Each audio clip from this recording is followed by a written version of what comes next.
हाय, hello, नमस्कार. स्वागत आहे तुमचं नाशिककर कोमल या मराठमोळ्या यूट्यूब चॅनलवर. सध्या कार्तिक महिना सुरू आहे. कार्तिक महिन्यानंतर क्रमाने येणारा महिना म्हणजे मार्गशीर्ष महिना. तर या मार्गशीर्ष महिन्याला सुद्धा आपल्या हिंदू धर्मामध्ये अत्यंत धार्मिक असं महत्त्व आहे. या महिन्यामध्ये भगवान श्रीकृष्णाची भक्ती केली जाते, पूजापाठ केले जातात, व्रत केले जातात. असं म्हणतात की मार्गशीर्ष महिना श्रीकृष्णाला समर्पित असतो. या महिन्यात आपण जे काही व्रत करतो, दान करतो, त्याचं आपल्याला शुभ फळ भगवान देतात, अशी एक मान्यता आहे. मार्गशीर्ष महिन्यामध्ये महत्त्वाचं केलं जाणारं व्रत म्हणजे महालक्ष्मीचं व्रत. देवी महालक्ष्मीची पूजा या महिन्यात केली जाते. मार्गशीर्ष महिन्यातील प्रत्येक गुरुवारी महालक्ष्मीची पूजा केली जाते, व्रत केलं जातं. तर मार्गशीर्ष महिन्यामध्ये गुरुवारचं महालक्ष्मीचं व्रत नेमकं कसं करायचं? वर्ष 2025 मधील मार्गशीर्ष महिना नक्की कधी सुरू होणार आहे? मार्गशीर्ष महिन्यातील गुरुवारच्या महालक्ष्मी व्रताची पूजा कशी मांडायची? हे व्रत कोण कोण करू शकतं? गुरुवार दरम्यान मासिक पाळी आली, सुतक आलं तर व्रत कसं करायचं? अशी सगळी माहिती एक एक करून मी तुम्हाला आजच्या व्हिडिओत सांगणार आहे. त्यासाठी व्हिडिओ संपूर्ण बघा. व्हिडिओ बघत असताना कमेंटमध्ये जय माता लक्ष्मी असं जरूर लिहा. माता लक्ष्मी तुमच्या सर्वांच्या इच्छा, आकांक्षा, मनोकामना पूर्ण करो अशी तिच्या चरणी प्रार्थना करते आणि आजच्या व्हिडिओला सुरुवात करते. येत्या गुरुवारी 20 नोव्हेंबरला कार्तिक अमावस्या असणार आहे. त्यानंतर दुसऱ्या दिवसापासून मार्गशीर्ष महिन्याची सुरुवात होणार आहे. 21 नोव्हेंबर 2025ला शुक्रवारपासून मार्गशीर्ष महिना लागणार आहे. तर या महिन्यामध्ये एकूण 4 गुरुवार येणार आहे. पहिला जो गुरुवार आहे मार्गशीर्ष महिन्यातला तो 27 नोव्हेंबरला असणार आहे. तर 27 नोव्हेंबरच्या गुरुवारपासून आपल्याला महालक्ष्मीचं व्रत 4ही गुरुवार करायचं आहे. मार्गशीर्ष महिन्यातलं गुरुवारचं व्रत सुवासिनी महिला करतात. त्याचबरोबर कुमारिका देखील हे व्रत करू शकता. पहिल्या गुरुवारी व्रताला सुरुवात करायची असते. सकाळी लवकर उठायचं, स्वच्छतेची कामं आटोपून घ्यायची, ब्रह्ममुहूर्तावरती स्नान करायचं, त्यानंतर सूर्यदेवाला अर्घ्य द्यायचं, तुळशीला पाणी घालायचं आणि जिथे तुम्ही नेहमी पूजा मांडतात त्या ठिकाणी आपल्याला पुसून घ्यायचं आहे. फरशी पुसताना पाण्यामध्ये चिमूटभर हळद टाकायची आहे. स्नान झालं, केस धुवून घ्यायचे आहे, स्वच्छ वस्त्र परिधान करायचे आणि मग तुम्हाला सकाळीच ही पूजा मांडायची आहे. पूजा मांडणी करताना चौरंगावरती तुम्ही ही पूजा मांडू शकता किंवा पाटावरती पूजा मांडू शकता. पाट देखील स्वच्छ करून घ्यायचा, चौरंग असेल तर तो स्वच्छ करून घ्यायचा. त्यावरती लाल रंगाचं कोरं वस्त्र आपल्याला अंथरायचं आहे. त्यावरती आपल्याला कलश स्थापना करायची आहे. सर्वप्रथम दीप प्रज्वलन करून घ्यायचं पूजा मांडणी करताना, म्हणजे आपल्या पूजेमध्ये जिवंतपणा येतो. एका विड्याच्या पानावरती 1 रुपयाचं नाणं आणि सुपारी ठेवायची आहे आणि गणपती बाप्पाची पूजा सर्वप्रथम करून घ्यायची आहे. सुपारी म्हणजे आपण गणपती बाप्पाचं प्रतीक म्हणून ठेवायची आहे किंवा मग तुम्ही आपल्या देवघरातील गणपती बाप्पाची मूर्ती ठेवली तरीही चालेल. त्यानंतर आपल्याला कलश स्थापना करून घ्यायची आहे. त्यासाठी कलशाला सर्व बाजूने कुंकवाची बोटं लावून घ्यायची आहे किंवा स्वस्तिक काढायचं आहे. कलशामध्ये पाणी भरून घ्यायचं. त्यामध्ये 1 रुपयाचं नाणं, सुपारी, फूल टाकायचं आहे, हळद कुंकू अक्षता व्हायची आहे. विड्याची किंवा आंब्याची पानं कलशाला लावून घ्यायची आहे, नारळ ठेवायचा आहे. कलश स्थापना करताना त्याखाली तुम्ही तांदूळ किंवा गहू ठेवायचे आहे. कलश स्थापना करून झाली की तुमच्याकडे जर महालक्ष्मी देवीचा फोटो असेल किंवा मूर्ती असेल ती देखील तुम्ही तिथे स्थापित करून घ्यायची आहे. आणि महालक्ष्मी देवीला तुम्ही 5 प्रकारची फळं तिथं ठेवायची आहे. जे व्रतकथेचं पुस्तक असतं ते देखील आपल्याला पूजेमध्ये ठेवायचं आहे. बाजूने छानपैकी रांगोळी काढायची आहे, धूप दीप लावून पूजा ओवाळून घ्यायची आहे आणि महालक्ष्मी व्रताची कहाणी तुम्ही वाचायची आहे. एकदम साध्या सोप्या पद्धतीने ही पूजा मांडणी करायची असते.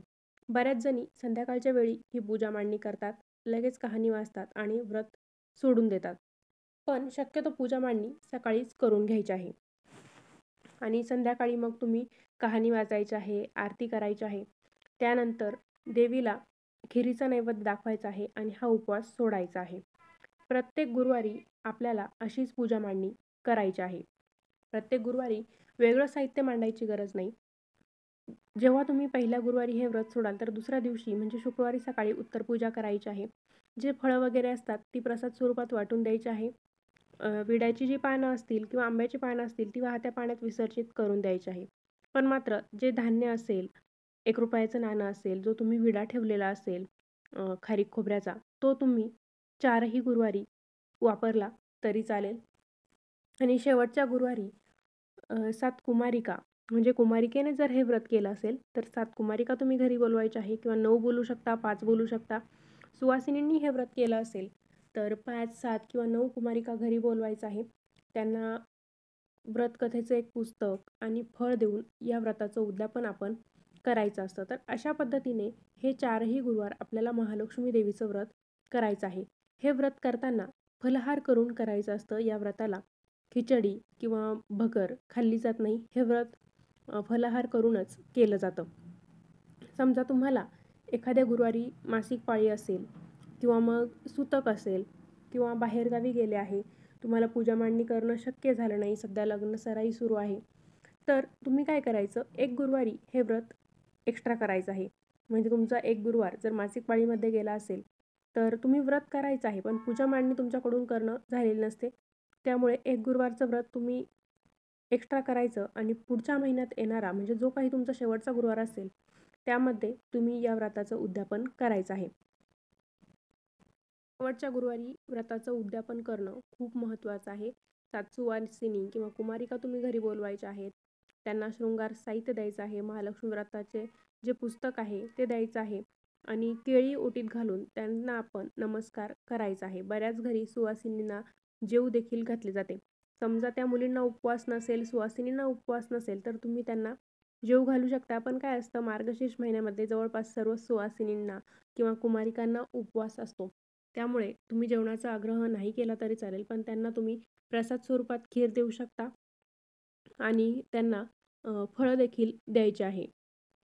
काही वेळेस मार्गशीर्ष महिन्यामध्ये 4 गुरुवार येतात, काही वेळेस 5 देखील येतात. तर मार्गशीर्ष महिन्यामध्ये जेवढे गुरुवार येतील त्या प्रत्येक गुरुवारी आपल्याला व्रत करायचं असतं. मासिक पाळी, सुतक, विटाळ यांच्यामध्ये तुमचा एखादा गुरुवार गेला असेल तरी त्या गुरुवारी उपवास करायचा आहे. पण एक गुरुवार तुम्हाला एक्स्ट्राचा पकडायचा आहे, ज्यामध्ये तुम्हाला विधिवत पूजा मांडणी करता येणार आहे. एकदा का तुम्ही हे व्रत केलं, पहिल्या गुरुवारी व्रताचा संकल्प करायचा आणि मग शेवटच्या गुरुवारी उद्यापन करायचं आहे.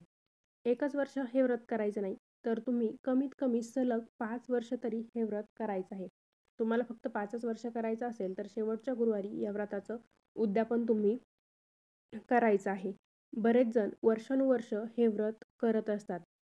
मार्गशीर्ष महिन्यात जे गुरुवार येतात त्या गुरुवारी आपण जर महालक्ष्मीचं व्रत केलं तर देवी लक्ष्मीची अखंड कृपादृष्टी आपल्यावरती राहते. आपल्या घरात जर सतत विघ्न येत असतील, संकट येत असतील किंवा पैशांच्या अडचणी असतील, तुम्हाला नोकरी नीट मिळत नसेल तर या सर्व समस्या दूर होतात. देवी लक्ष्मीची कृपादृष्टी राहते. अलक्ष्मी आपल्या घरातून बाहेर जाते आणि देवी लक्ष्मी सदैव आपल्या घरात नांदू लागते. तर अत्यंत फळदायी आणि पुण्य प्राप्त करून देणारं असं हे मार्गशीर्ष महिन्यातलं गुरुवारचं महालक्ष्मीचं व्रत आहे.